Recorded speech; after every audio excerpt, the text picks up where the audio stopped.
Is that all you have to say? The deep, resonant voice made me flinch. I felt humiliated by my mother-in-law, unprotected by my husband, and even neglected by my daughter during this New Year's celebration. Just when I thought things couldn't get any worse, I felt like crying. My name is Tracy. I dropped out after middle school, started working right away, and got married in a shotgun wedding at 19. My parents are what you'd call gig workers. Unstable jobs mean unstable incomes. That's why I started working so young. I wanted to be independent and have my own cell phone. My husband Linus is 4 years older than me. We met at my workplace. I was captivated by his flashy appearance and wealth. We started dating and ended up in a shotgun marriage. I was 19, he was 23. The legal age in my state was 21, so both families were quite shaken, especially his grandfather, who was furious. He even hit my husband for getting involved with a minor. His grandfather is a strict, intimidating figure that everyone in the family fears. Because of his anger, our wedding was grand, and his family covered all the expenses. I was treated like a princess, treated with great care. That was the peak of my mother-in-law's kindness. 10 years into our marriage, she despises me. Her family runs their own business, founded by my grandfather-in-law, who's still the active CEO. He's a strong leader who's grown the company despite challenges. My mother-in-law manages the office as an executive. My husband works elsewhere now, but plans to take over the family business eventually. They have 70 employees and are apparently doing well. The life of such is wealthy. Their lifestyle is far more affluent than anything I've ever known. Every day, meals, clothing, New Year's celebrations, family gatherings, choosing a kindergarten for our daughter. Every time something comes up, the gap between me and my in-laws becomes painfully clear. I live a very ordinary life, but to my mother-in-law, I must seem poor. She's always frowning when she looks at me. At first, it was subtle digs, but now she openly dislikes me, calling me low class. I've been demoted from princess to servant. My husband initially tried to mediate between us, for the first few years at least. At some point, he started siding with his mother, because she gives him an allowance. She's essentially bought his loyalty. I give him a proper allowance from our household budget, $400 a month. I don't think it's a small amount, but he's chosen to side with her. I wonder how much she's giving him. Another depressing year-end is upon us. Since they run their own business, this is a busy time with client visits and year-end adjustments for employees. I've traditionally taken on the household chores for my in-laws during this period. I juggle this with my own work and household tasks.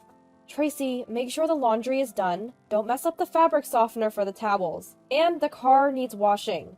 Don't skimp on the finish. For dinner, make beef stew. Beef, not chicken or pork. Your taste is inferior to ours. Don't leave water spots in the sink. Also, double check the names on the greeting card. Alright, got it.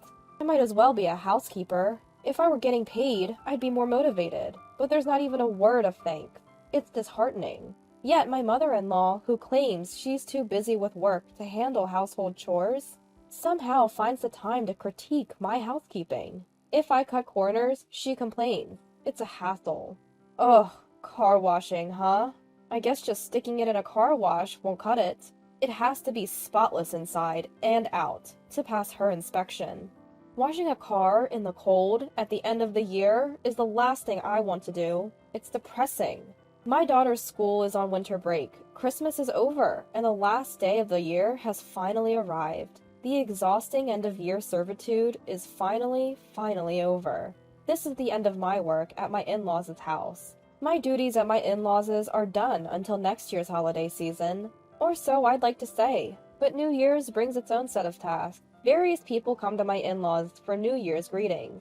Relatives, business associates, friends of my husband's grandfather. My mother-in-law is busy entertaining them. As a result, she dumps even more chores on me. Cooking, dishwashing, shopping, cleaning, answering the phone. I don't even have time to sit down. I eat standing up in the kitchen, squeezing meals in between chores. My mother-in-law and husband are chatting happily with the relatives who come for New Year's. Everyone's had a bit to drink, and their voices are loud. My husband keeps passing drinks to his mother. My daughter is playing board games with the other kids. everyone seems to be having a good time. I work non-stop, listening to their joyful voices. It feels like I'm a throwback to the wives of a bygone era during New Year's. I'm used to it by now, so whatever. Let's give out gift cards, everyone! Here you go, gift cards for all! My mother-in-law starts handing out gift cards to the kids. Oh, I need to give out gift cards too. I quickly grab the gift cards I'd prepared and head out of the kitchen. Happy New Year! We have gift cards too! Wait, what's going on? When I get to the kids, they all look stunned. Only my mother-in-law is in high spirits. The difference between her and the kids is striking. The children look at me cautiously. What? What's the matter?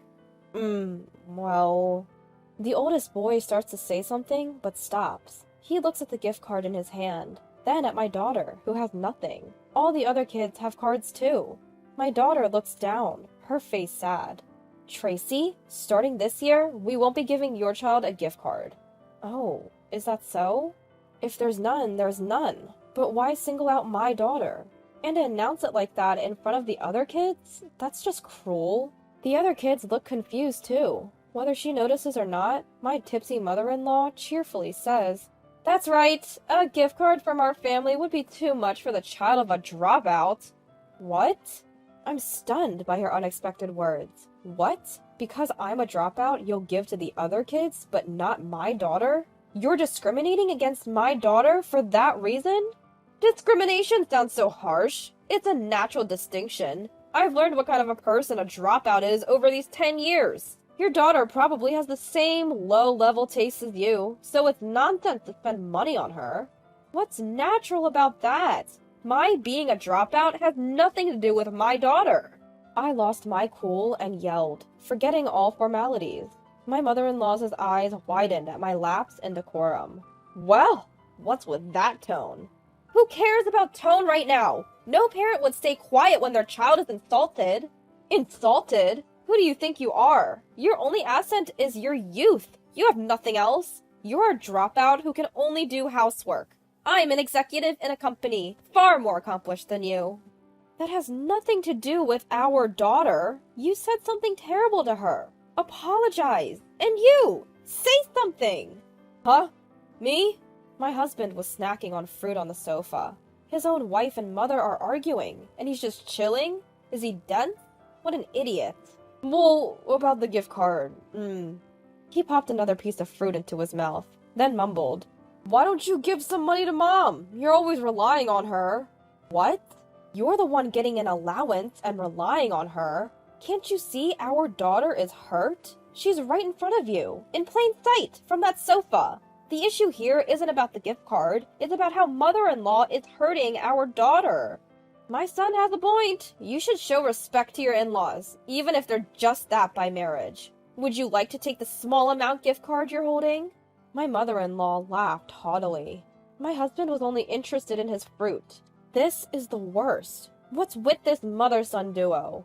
I've always been treated poorly, but this is a new low. Is it because they've been drinking? That's no excuse. You! You're despicable! I yelled at my husband. He frowned. Just then, "Is that all you have to say?"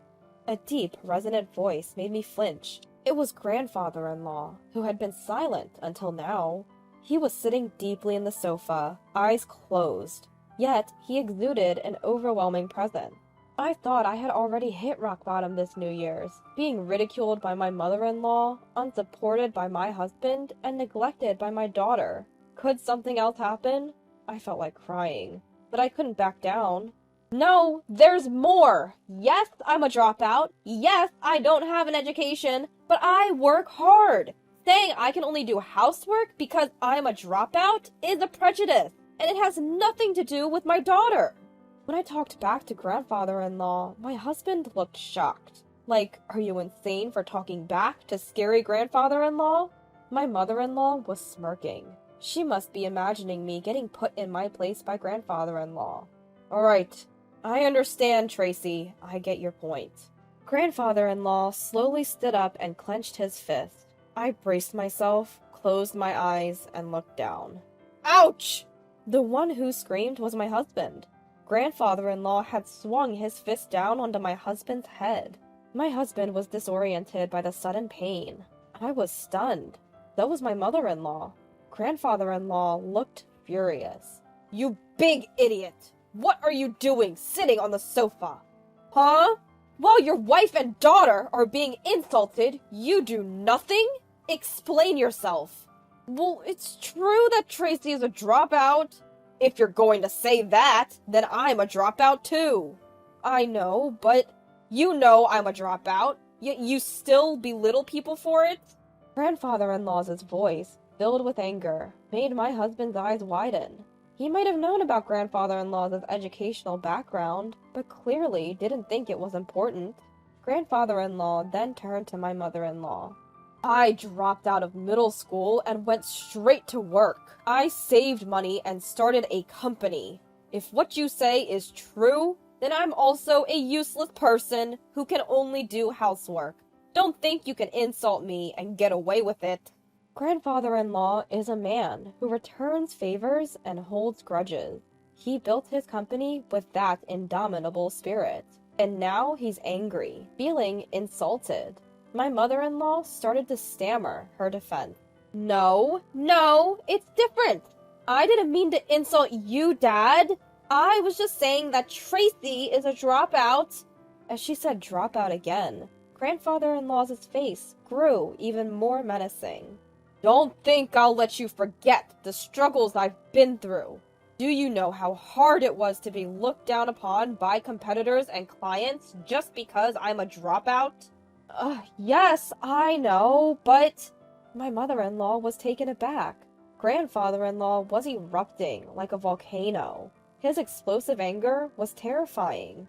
Since you're my dropout daughter, you must also have a poor sense of judgment. Probably why your husband left you. Truly pitiful. Dad, we're not talking about that now.